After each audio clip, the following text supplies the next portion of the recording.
Good morning, good afternoon, good evening, and thank you for joining us for today's launch of long-term operation of nuclear power plants and decarbonization strategies. People from around the world have registered to participate in this event.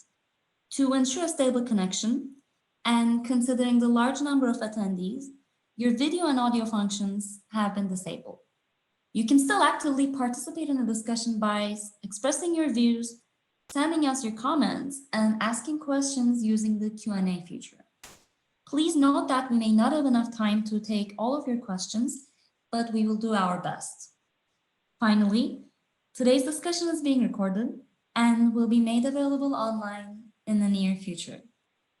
It is now my pleasure to give the floor to Mrs. Diane Cameron, Head of the NEA Division of Nuclear Technology Development and Economics. Good morning, good afternoon, good evening. To those of you who are joining us from around the world, thank you for the introduction. My name is Diane Cameron, and as mentioned, I'm the head of the Nuclear Technology Development and Economics Division at the NEA. It's my great pleasure to welcome you today to this launch event and to the expert roundtable discussion. Long-term operation is not a new topic for us at the Nuclear Energy Agency or for the sector more broadly. At the NEA, we have a long tradition of supporting our member countries to properly anticipate and plan decisions on long-term operations, or LTO, as many like to say, and as you'll hear it referred to today. LTO was first investigated in our 2012 publication on the economics of long-term operation of nuclear power plants, which was a report that paved the way for further techno-economic analysis of LTO at the NEA and amongst our member countries. However, many things have changed since the publication of that initial report. Aging fleets around the world have led to increasing interest and increasing numbers of refurbishments and license extensions.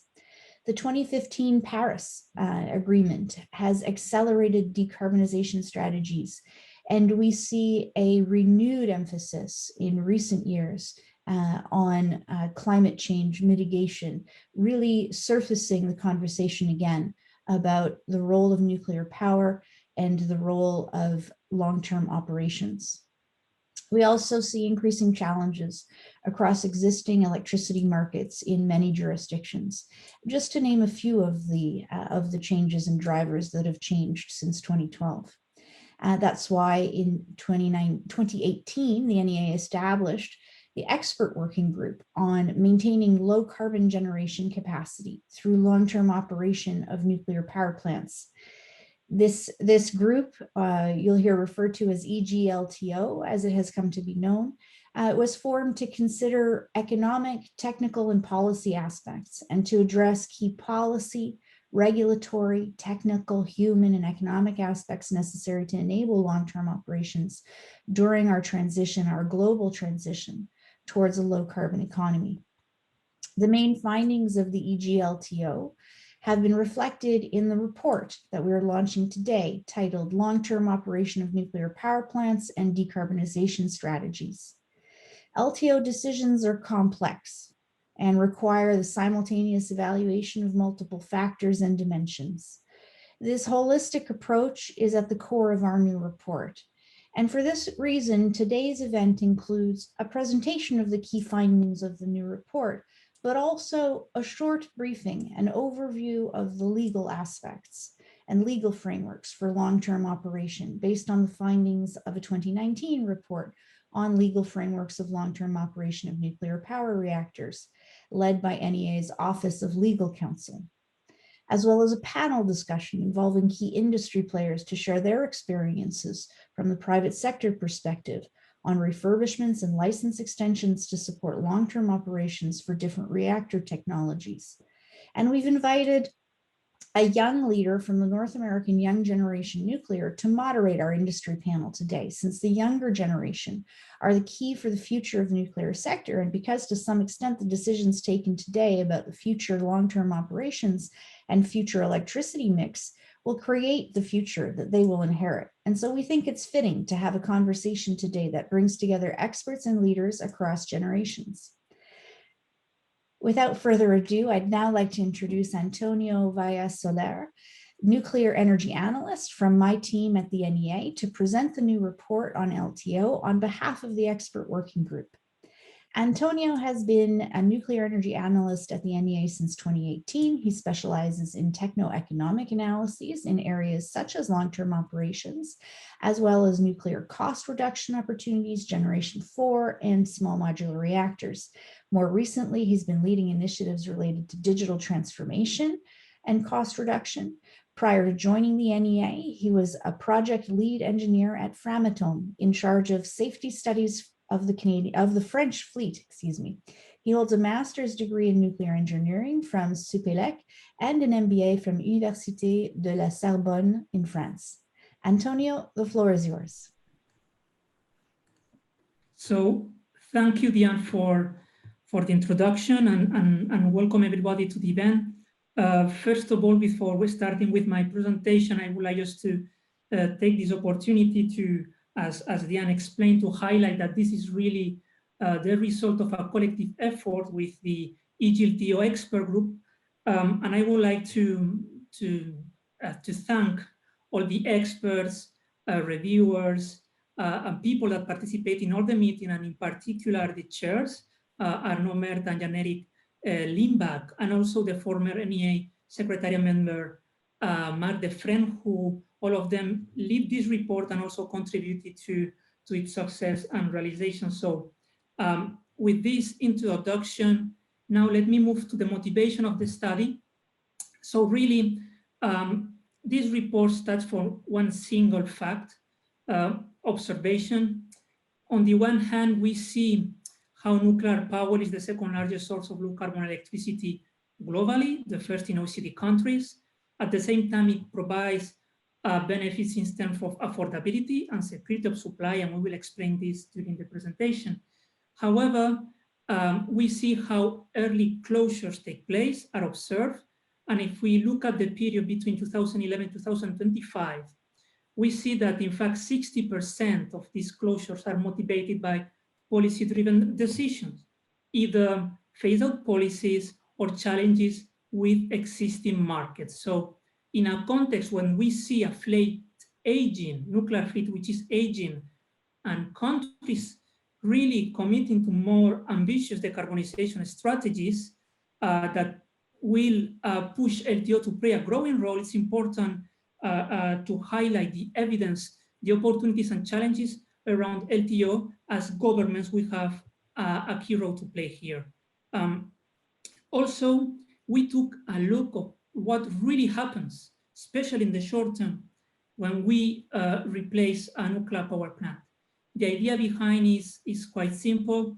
A nuclear power plant provides big amount of low carbon electricity, but also an array of services, since it's a dispatchable generator, an array of services to the grid, system strength, flexibility up to some technical constraints. So when you replace a nuclear power plant, to minimize the disruption, you need technologies or some sort of combination of technologies that provide the main kind of service. What we observe in practice is that, in fact, this is replaced by a combination of variable renewables and fossil fuels. We see examples, and you have a graph here from the US. The idea is to minimize, and I said this sort of disruptions is variable renewables, as I said, are inherently non-synchronous generation.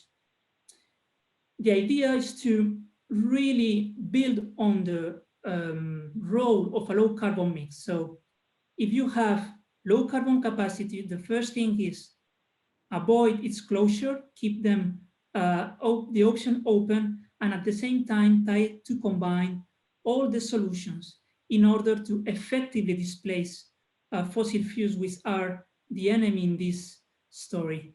So now moving to the methodological aspects and more in concrete terms of the findings in the report, we have first to describe what is long-term operation. It's operation beyond a time frame, but which is justified by a thorough safety assessment. And we also see that in many regions, the law or regulations do not provide really a limit in the number of the extensions. So really what you need is to have this regulatory program supported by technical evidence.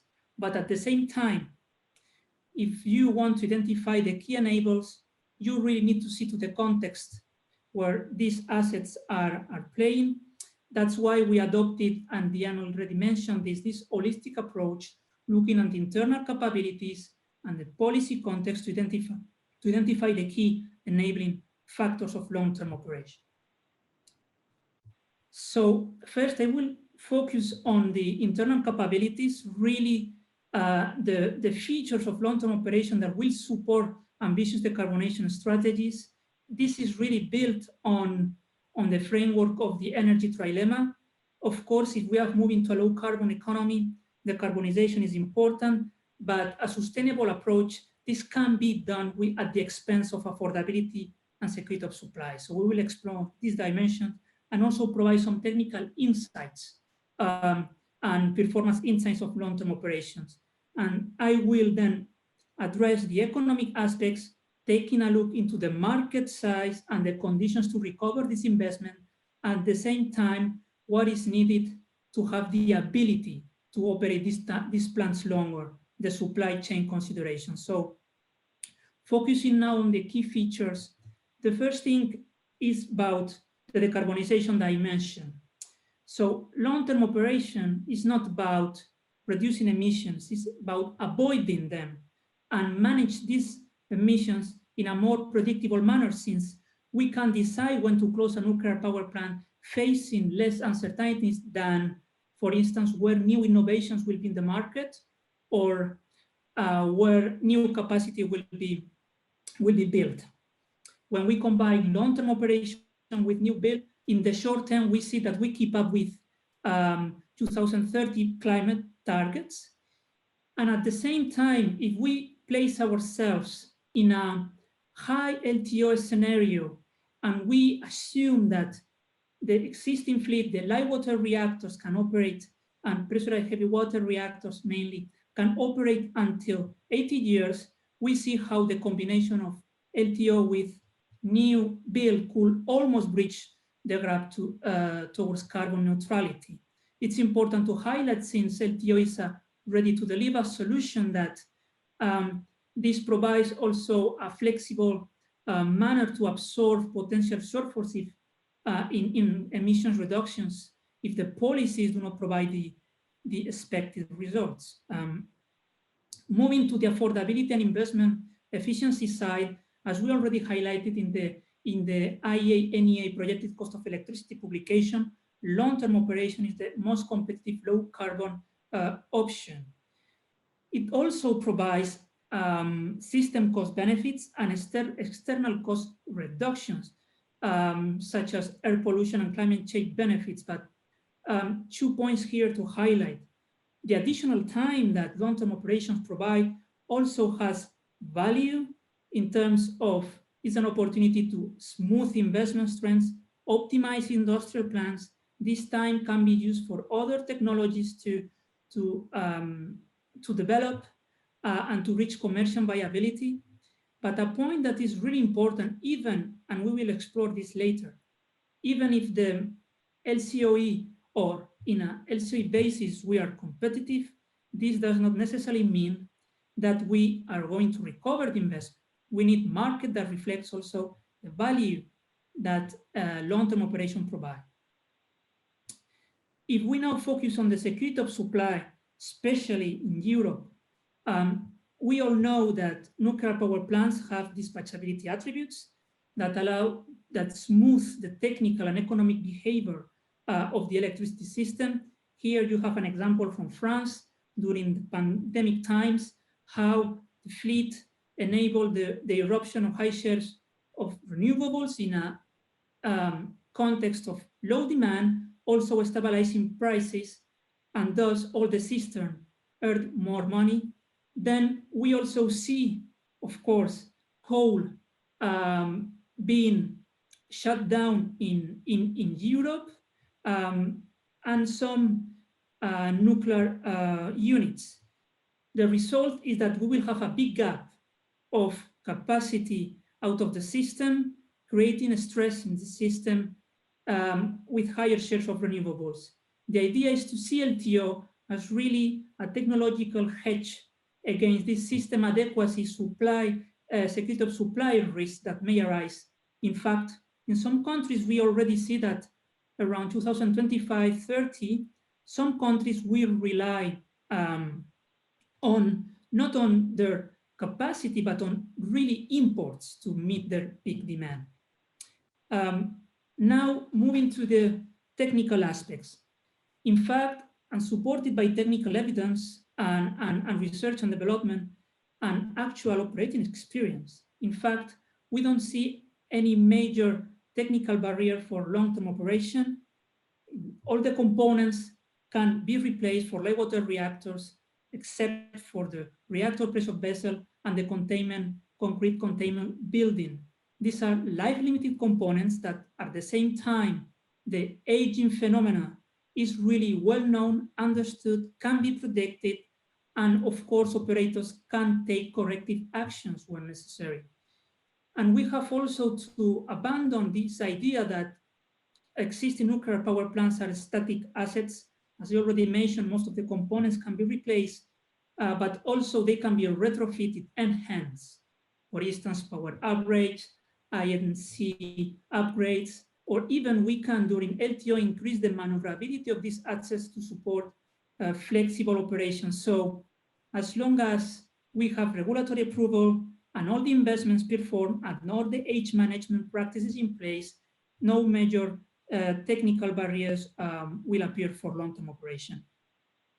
Looking at the performance, it's interesting to see how, as globally, and looking at the performance indicators, as nuclear power plants gets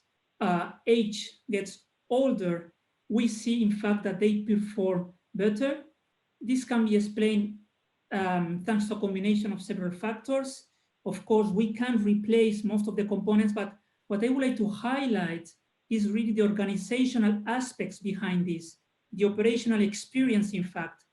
An asset that has been operating for 40 years, 60 years is an asset that we know better how to operate it in safely and more reliable conditions. And at the same time, we're in a governing framework that allows for external, internal, international peer reviews to assess, integrate best practices, new safety upgrades in some jurisdictions to be integrated, resulting in higher performance during LTO period.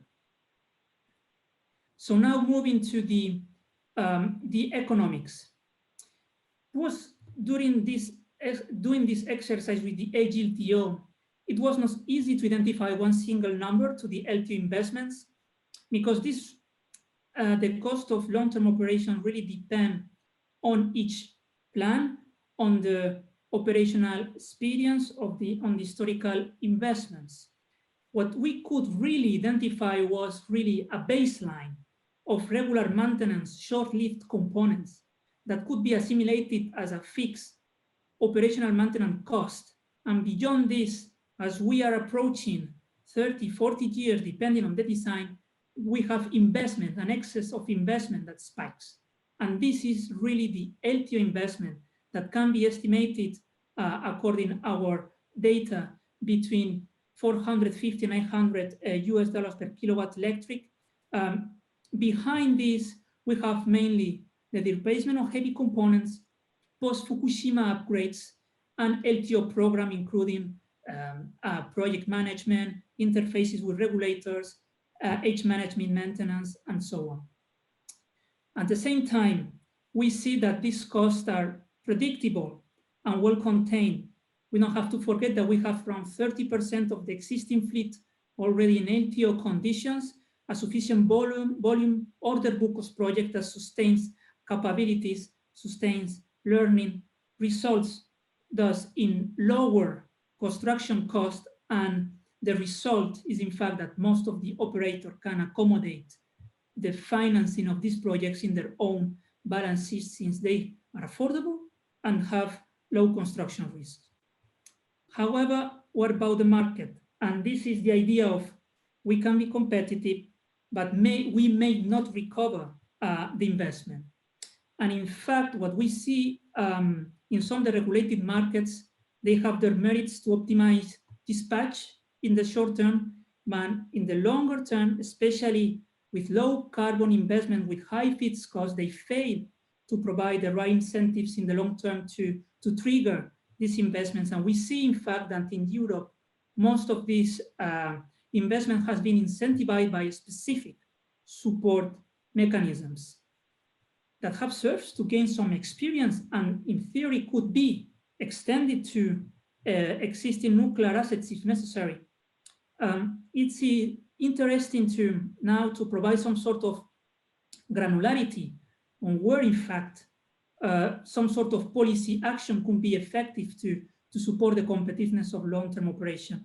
We have to look at the same time to the cost side, but also the revenue side, and this is important. In the cost side, of course, we can revisit taxation regimes. We also, with extended operation, it's an opportunity to lower the commissioning and waste management fees, since we can recover more money over a longer extended operational period. Looking at the revenue side, we can reform markets, we can create capacity markets, adopt support mechanisms. The idea is really to provide provisions to reward the value that LTO provides. We have examples, for instance, in the US, with zero emission credits as a way to remunerate avoidance of carbon emissions. And now, lastly, some considerations on the supply chain. The idea here is in this climate of uncertainty, increasing market pressures, combined with the fact that we have to deliver nuclear grade components, so you need some sort of high qualification needs. Some suppliers are abandoning this market, creating, increasing supply chain obsolescence. At the same time, we observe increasing difficulties to attract and retain talent. This is something that is known by the industry, and there are solutions, tools, practices to cope with this.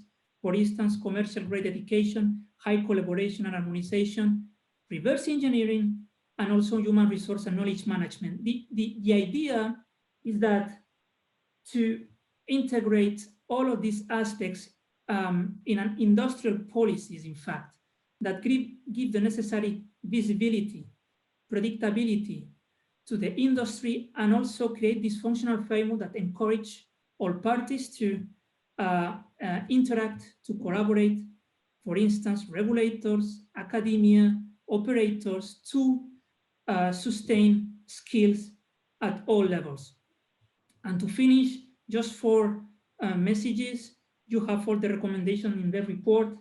The idea here is really to highlight that, okay, we see how more governments are pledging for carbon neutrality by 2050. This will require intensified efforts and the use of more mature, ready-to-deliver technologies. And LTO is really this. At the same time, we have to forget, as I said, the fact that nuclear power plants are static. They can be enhanced and retrofitted and adapted to a changing conditions. And we have example of this, industrial experience of this, and there are opportunities to also collaborate and spread these practices to other countries that may be willing to adopt long-term operation. At the same time, I have highlighted how LTO is competitive, how we have good performance track, but for how long?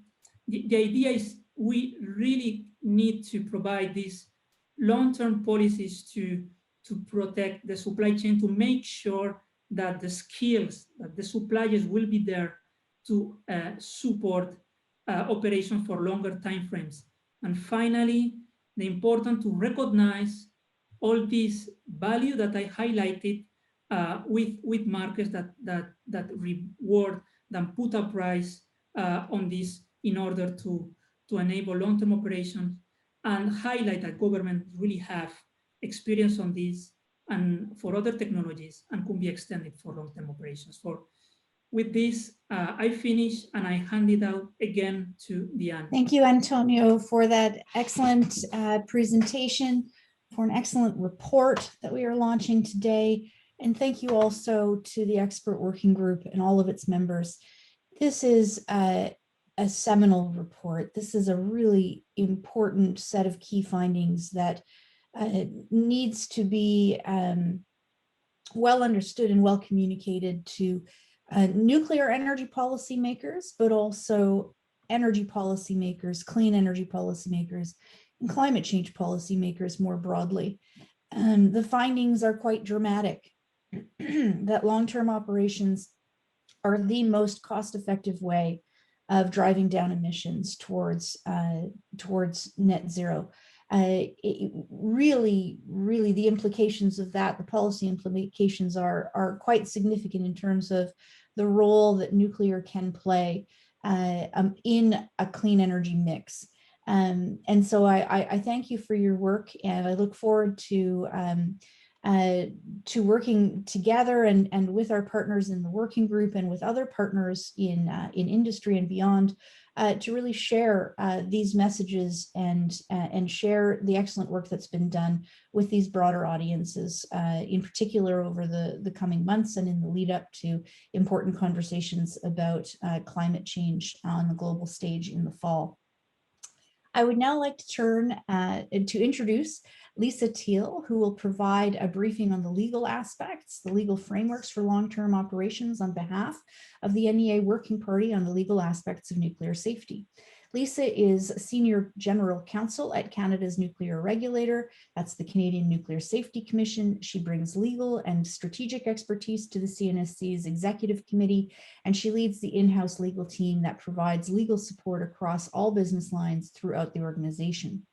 Lisa has extensive experience and expertise in nuclear regulatory law, both at the national and international levels. Amongst her various activities at the international level, she sits as the Canadian member of the Nuclear Law Committee of the OECD Nuclear Energy Agency and chairs the Working Party on the legal aspects of nuclear safety. Lisa, the floor is yours. Thanks very much, Diane. And I'm very happy to be here today to briefly address the legal frameworks for long-term operation. Actually, a difficult subject to briefly address. In fact, the NEA Working Party on the legal aspects of nuclear safety published an entire report on this topic in 2019 called Legal Frameworks for Long-Term Operation of Nuclear Power Reactors. Ensuring a full legal framework for LTO is a key component of authorizing long-term operation. The report aimed to provide insight into the laws, regulations, and policies that make up different countries' approaches to LTO around the world without evaluating those different approaches. The Legal Framework report provides a detailed look into the legal aspects of LTO, and also contains a country-by-country review of the national laws and policies related to LTO of 25 different NEA member and non-member countries. Today, I'll just highlight some of the report's key findings on the legal aspects of LTO. First, a necessary condition of any LTO program is the authorization or approval for LTO from a government body, usually the ministry or the regulatory body. How LTO is integrated into regulations and their review processes varies from country to country, but regulatory review is a key part of all of these processes.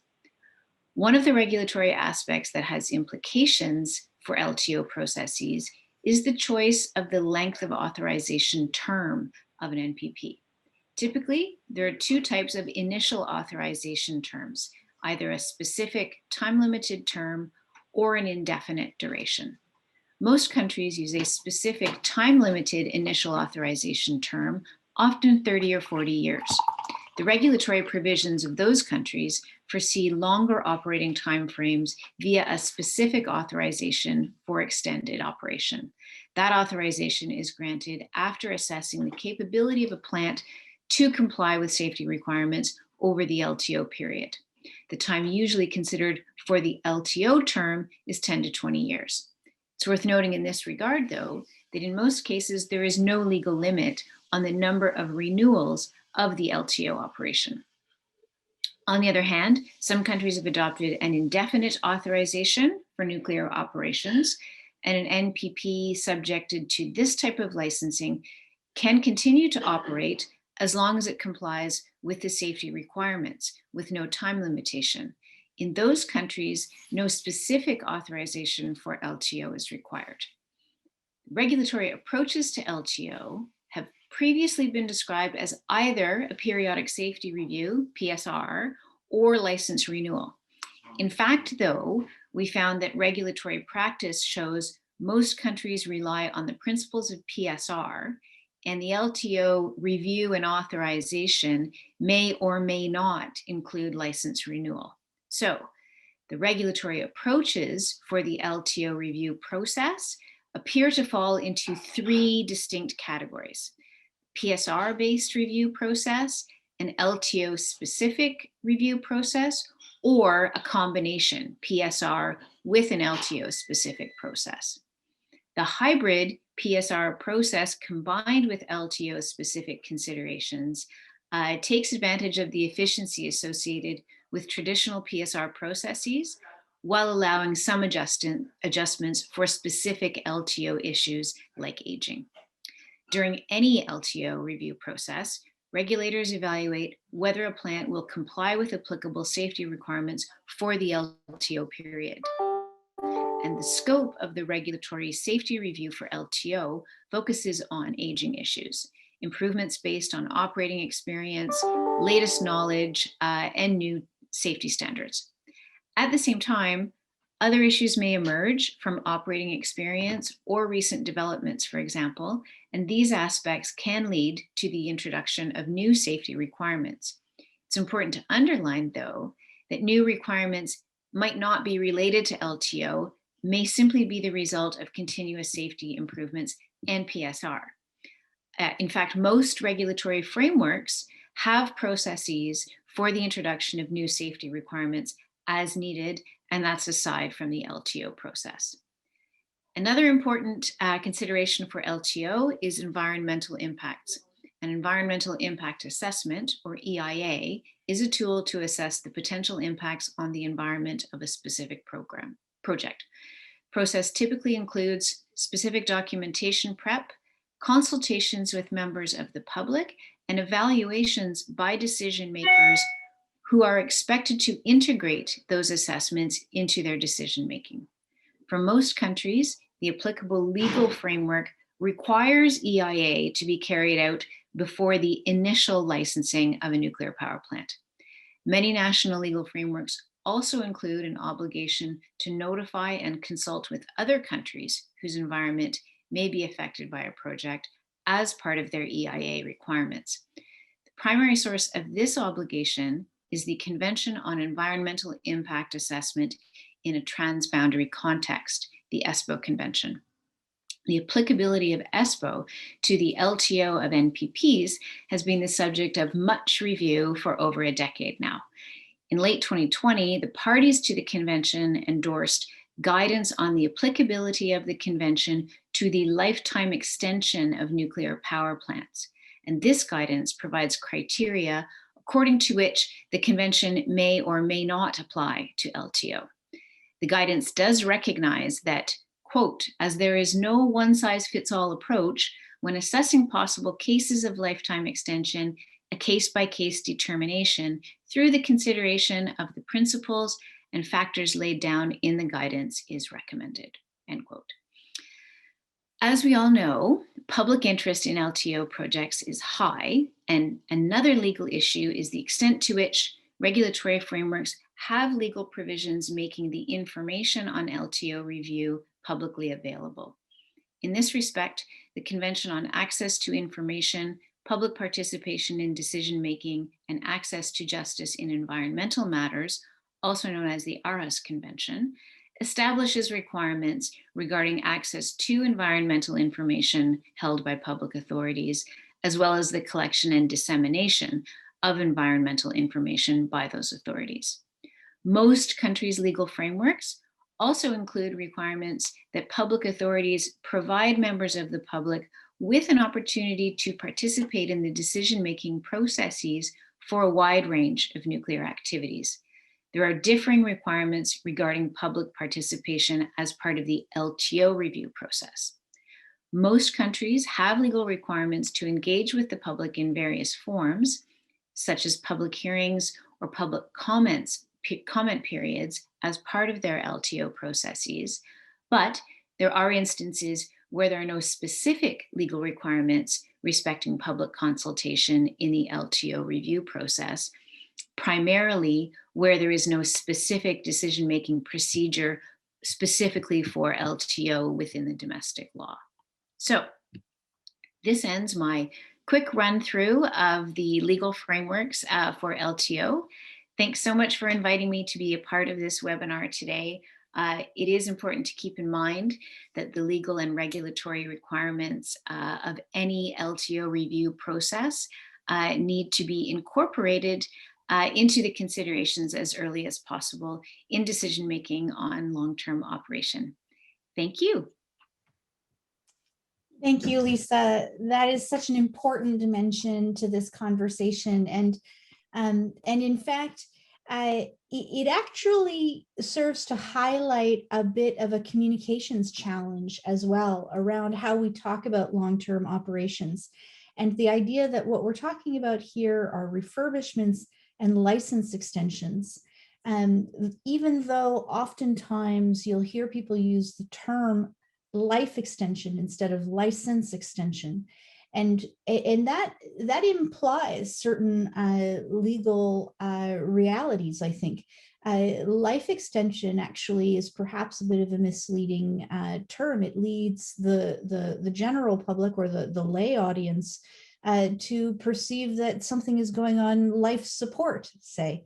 When in fact what is actually happening is an extension of the regulatory license, and we should not interpret too much from the original intended operating lifetime, which was actually a legal consideration, not a technological consideration.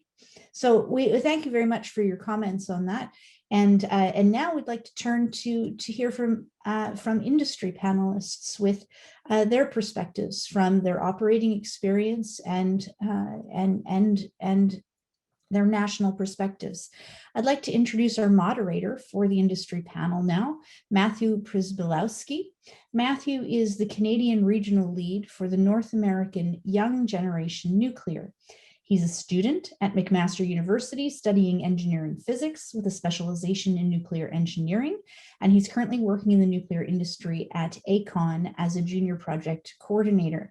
And it's my pleasure to welcome Matthew as our moderator to really start facilitating these intergenerational conversations about long-term operations of nuclear power plants that are going to require these collaborations between today's leaders and tomorrow's leaders.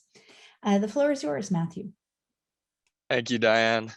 Through the presentation so far, it is evident that LTO is a viable and valuable option in decarbonization strategies. It will be interesting to hear how our discussion on the panel today will elaborate on some key aspects of LTO as it relates to the industry. I'm very excited to be moderating this industry leading panel, and I'd like to start with some brief introductions, after which we'll get right into the questions. So panelists, you're invited to join our discussion at this time by turning on your cameras. First off on the panel, we have Ms. Marilyn Cray joining us. So Marilyn is Vice President, Nuclear Strategy and Development at Exelon Generation. She is responsible for leading major initiatives related to current and advanced reactor designs to create growth opportunities that leverage Exelon's nuclear operations competency. Marilyn has an in-depth knowledge of the global nuclear industry, and throughout her career has served in leadership roles as Exelon's representative to the Nuclear Energy Institute and the Electric Power Research Institute. She was the 2019-2020 president of the American Nuclear Society. Thank you, Marilyn. Next, we have Dr. Peter Kubin. Dr. Peter Kubin is head of corporate strategy in CHESS. He has worked in the company since 2007. His key responsibilities are development and implementation of the corporate strategy for Chess Group, finding new growth opportunities and formulation of business unit strategies, economic evaluation of acquisition targets, and business opportunities throughout Europe. Peter completed his PhD in 2007 in power engineering at the Czech Technical University in Prague. Peter today will be joining us over the phone, and that's why you can't see his face at this moment. Thank you, Peter. And lastly, we have Miss Stephanie Smith. Stephanie assumed the role of Can-Do Owners Group President and CEO in 2020. Prior to joining COG, Stephanie served as Deputy Site Vice President at Ontario Power Generation's Darlington Nuclear Plant. Stephanie has 30 years of experience in the nuclear industry. Throughout her career, she has occupied various senior management and plant operation positions. She has also served in organizations such as the World Association of Nuclear Operators and the Institute of Nuclear Power Operations. She was named 2020 Leader of the Year by Electricity Human Resources Canada. We will also have Mr. Vallée-Soler from the NEA to provide input to the discussion as it relates to the report's key findings. So thank you all the panelists for joining us today. And without further ado, I'll begin with our first question, at which point I'll call on each of our panelists to answer. So panelists, based on the experience of your company/country in recent LTO projects, what are the main challenges that you have encountered to extend the life of existing nuclear reactors? Starting with you, Marilyn, as Vice President, Nuclear Strategy and Development at Exelon, what are some of the main challenges you have recognized? Thank you, Matthew. So as the operator, we currently operate 21 units here in the United States. And as the operator of that fleet, we have not observed any technical obstacles that prevent the long-term operation of our plant. In the US, the license duration for a nuclear reactor is 40 years. And this duration is not based, I think, as was mentioned previously, is not based on a technical analysis. Rather, the anecdotal explanation is that there was a need to have some expiration for the license, and 40 years corresponded to the depreciation period used for the plant asset for accounting purposes. So 40 years seemed like I guess, as good as any of a duration for the license. And that was until the plant started to approach the expiration date. And based on the ongoing performance and the operation of the units, it was apparent that a 40-year license expiration was premature. So given the robust surveillance and testing programs that were in place, there was already confidence in the operability of pumps and valves and other active components, because these programs allowed for any degradation to be identified, and then the subject component was, of course, repaired or replaced. What was needed, however, was a program to better monitor the degradation or potential degradation of passive components, such as piping and structures. So thus the PLEX, not the P with the Papa, the Plant License Extension Program, not the later FLEX program, but the PLEX program was developed to monitor issues such as thermal fatigue for susceptible equipment. And the data collected as part of this program helped form the basis to understand any age-related degradation, and then to demonstrate to ourselves as well as to our regulator the ability of the plant to operate beyond the original 40-year license duration. So as I mentioned, components were repaired or replaced as needed. In addition, many systems underwent a conversion from analog to digital due to whether it be the challenges of procuring obsolete parts or the growing confidence with the digital replacement. Also, many plants performed major replacements, such as steam generators, reactor pressure vessel heads, condenser piping, and collectively, all of these actions positioned us well to justify the extension to the license. So for Exelon, we successfully extended the license for 22 units from 40 to 60 years. And in fact, 2 of our units, our Peach Bottom plant, was recently granted subsequent license renewal for an additional 20 years, now resulting in a license of 80 years. So a critical component of this extension approval is the implementation of the aging management program that continuously ensures the ability of the plant components to fulfill their required safety functions. But unfortunately, this is not an all good news story. If you were following along in the math, you know, I said we're currently operating 21 plants. There are, because of economic reasons, solely economic reasons, 2 of our units for which we received license renewal were subsequently shut down long before the expiration of this renewed license. In addition, another one of our units, for economic reasons, we have not yet launched the license renewal program for it. It is, of course, one of our younger units. It's the Clinton Power Station. And as I talk to you today, my colleagues at Exelon are working feverishly with the lawmakers in the state of Illinois to prevent the premature shutdown of an additional 4 units. And these 4 units are operating at the highest levels of performance, both from a safety and a cost perspective. So unfortunately, they are geographically located in a market where the prices are depressed, making their operation uneconomical. Back to you, Matthew. Thank you, Marilyn. And I think what you have to say about the aspect that it's not necessarily a technical challenge, but it's the market conditions and the policy as we see it that is really an issue in your context really echoes what we saw in the report, that a lot of the major closures today aren't a technical aspect, it is a market condition. So thank you very much for that insight. Moving on to our next panelist, Peter, providing your expertise as head of corporate strategy in CHESS, what challenges might you and your company/country face?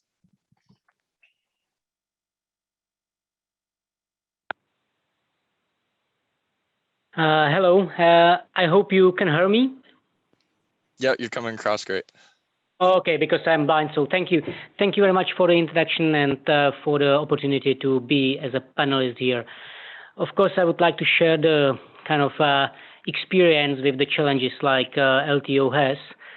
Firstly, just a short introduction. CHESS is a Central European utility integrated from the generation, distribution, and retail.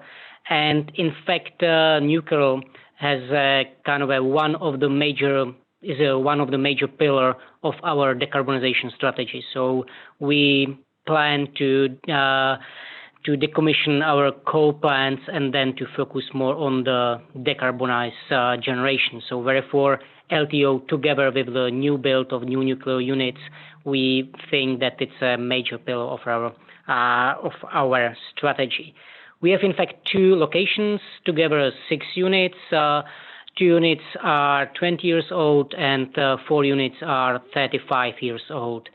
And first of all, I would like to thank you that you call it as a long-term operation, because internally we don't speak about the life extension. For us, it's more about the extension of the operation based on the detailed knowledge of remaining life of the components. So that's very important for us, the surveillance program of the key, mainly primary circuit components. Critical in this aspect are components and equipment that are hardly or not at all able to be replaceable. For example, the pressure vessel or the internal reactor parts, steam generator, of course, and main circulation pump. So that's one of the aspects that we really think that it's about the life extension, but not life extension of the units, but about the extension of the operation based on the detailed knowledge of the components. Secondly, we did in fact a lot of upgrades and together with the safety upgrades on the plants in the history. In the past, we in fact increased the capacity on both sides by, I think, more than 10% in terms of capacity. So therefore, we did a lot of work on both units in the life of these of the operation. So therefore, for us, it's not about the new thing that we wait till the end of certain aspect of the component, but we in fact invest continuously in the units, and we increase the capacity of the units. For us, if we look at the LTO, we don't see any technical or economical aspects that can stop the project now. From the technical expertise, we think that we can handle it. We think that based on our technical economical study, we see a feasible approach to how we can do it. In terms of economics, if the situation on the market stays as it is now, so the regulation and legislation is the same, so there is no dramatical change on the market, we think it's feasible and we can operate it much longer beyond 2040 or 2050. So therefore, for us, we don't see such a problem.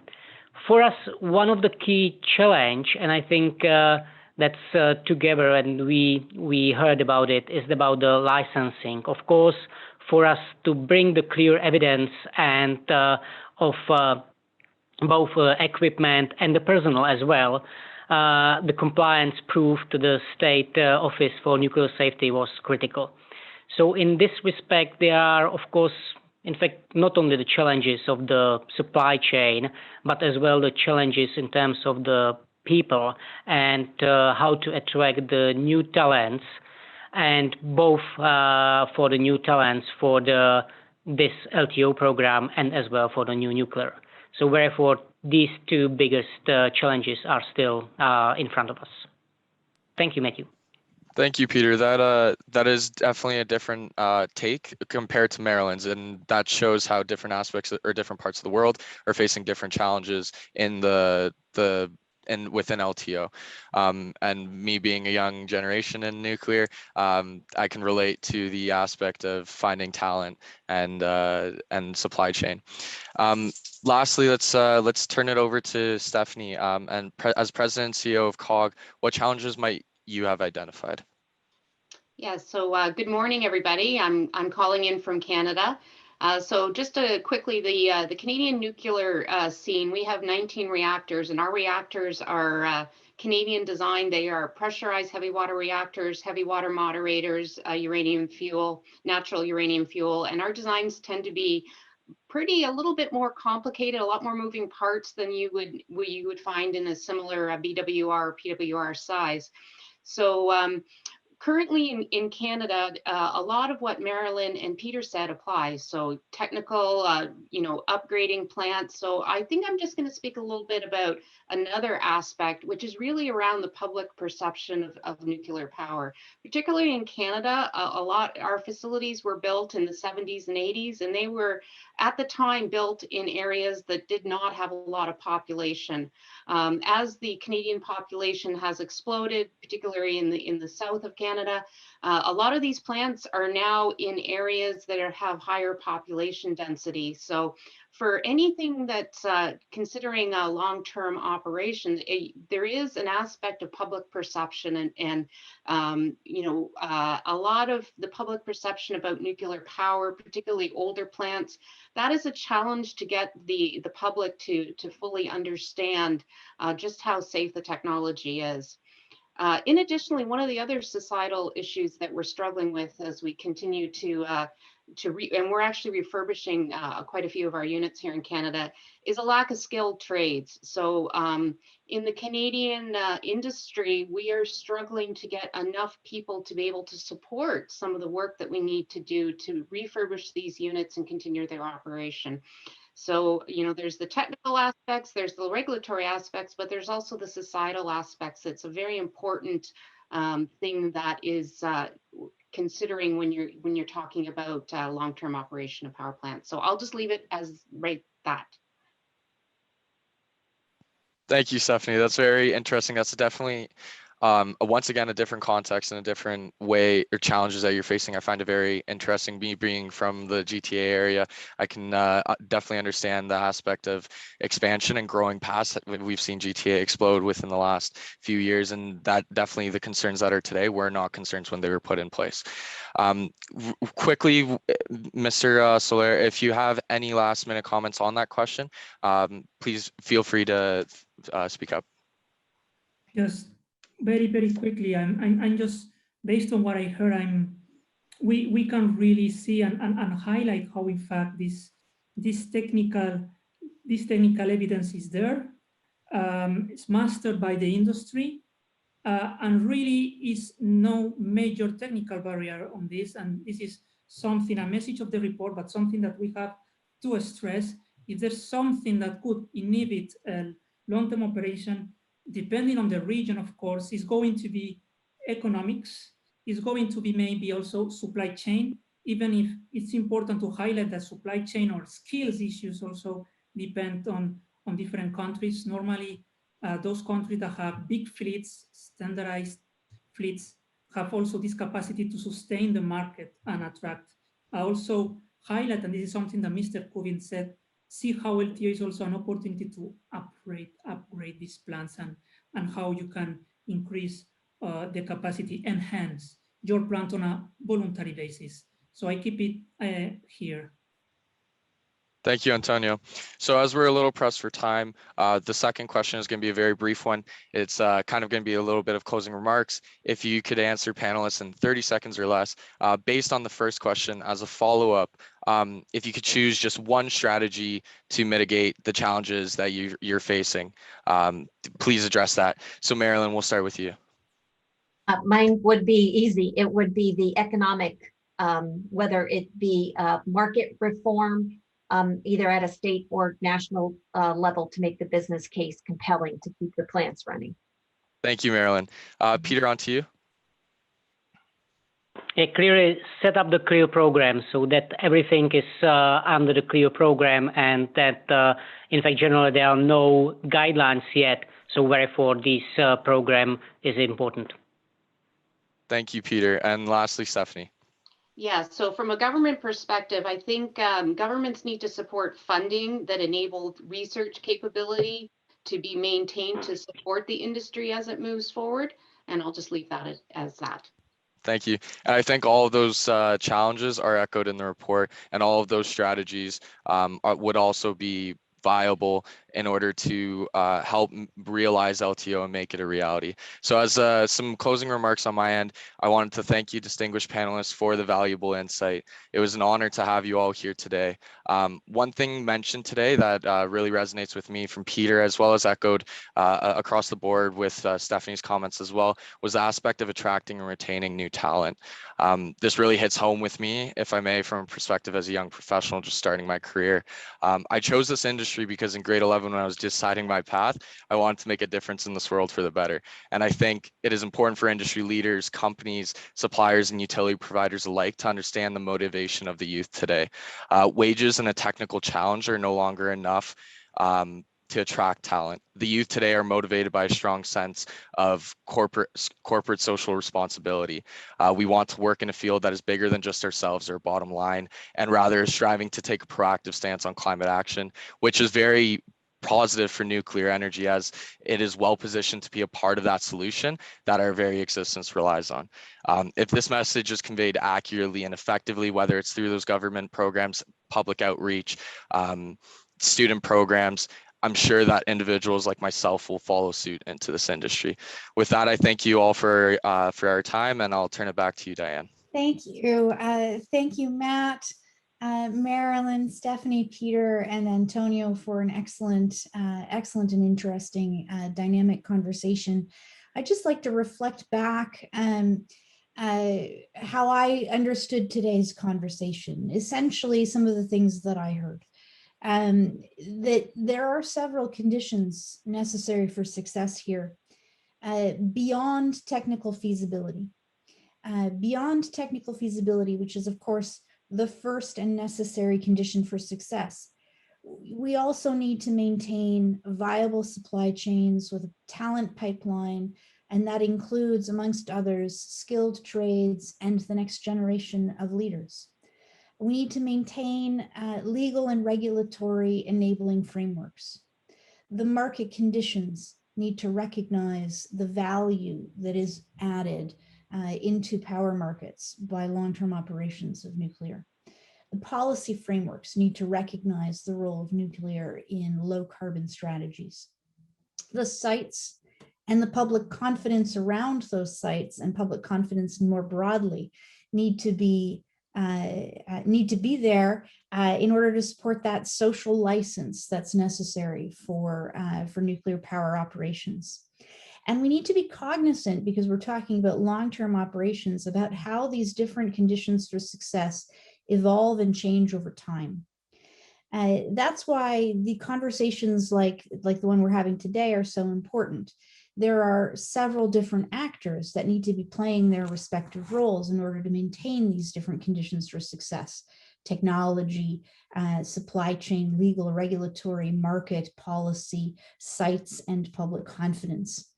To be maintaining and creating the frameworks, rather creating and maintaining the frameworks and the conditions to support LTO, which we have learned is the lowest cost option for low carbon power. And that brings me to the final reflection that I'd like to share, which is about the importance of bringing this evidence basis with fact-based analyses and authoritative assessments like the one we are seeing today in today's LTO report, bringing this to the broader dialogue about energy planning, low carbon energy mix, and ultimately about climate change mitigation and energy security around the world. So I thank you for your important contribution in every dimension of this conversation. And it's my pleasure now to conclude the webinar with thanks to our audience and with thanks to our panelists. Good day. Thank you very much to our speakers, and thanks very much to all who listened in.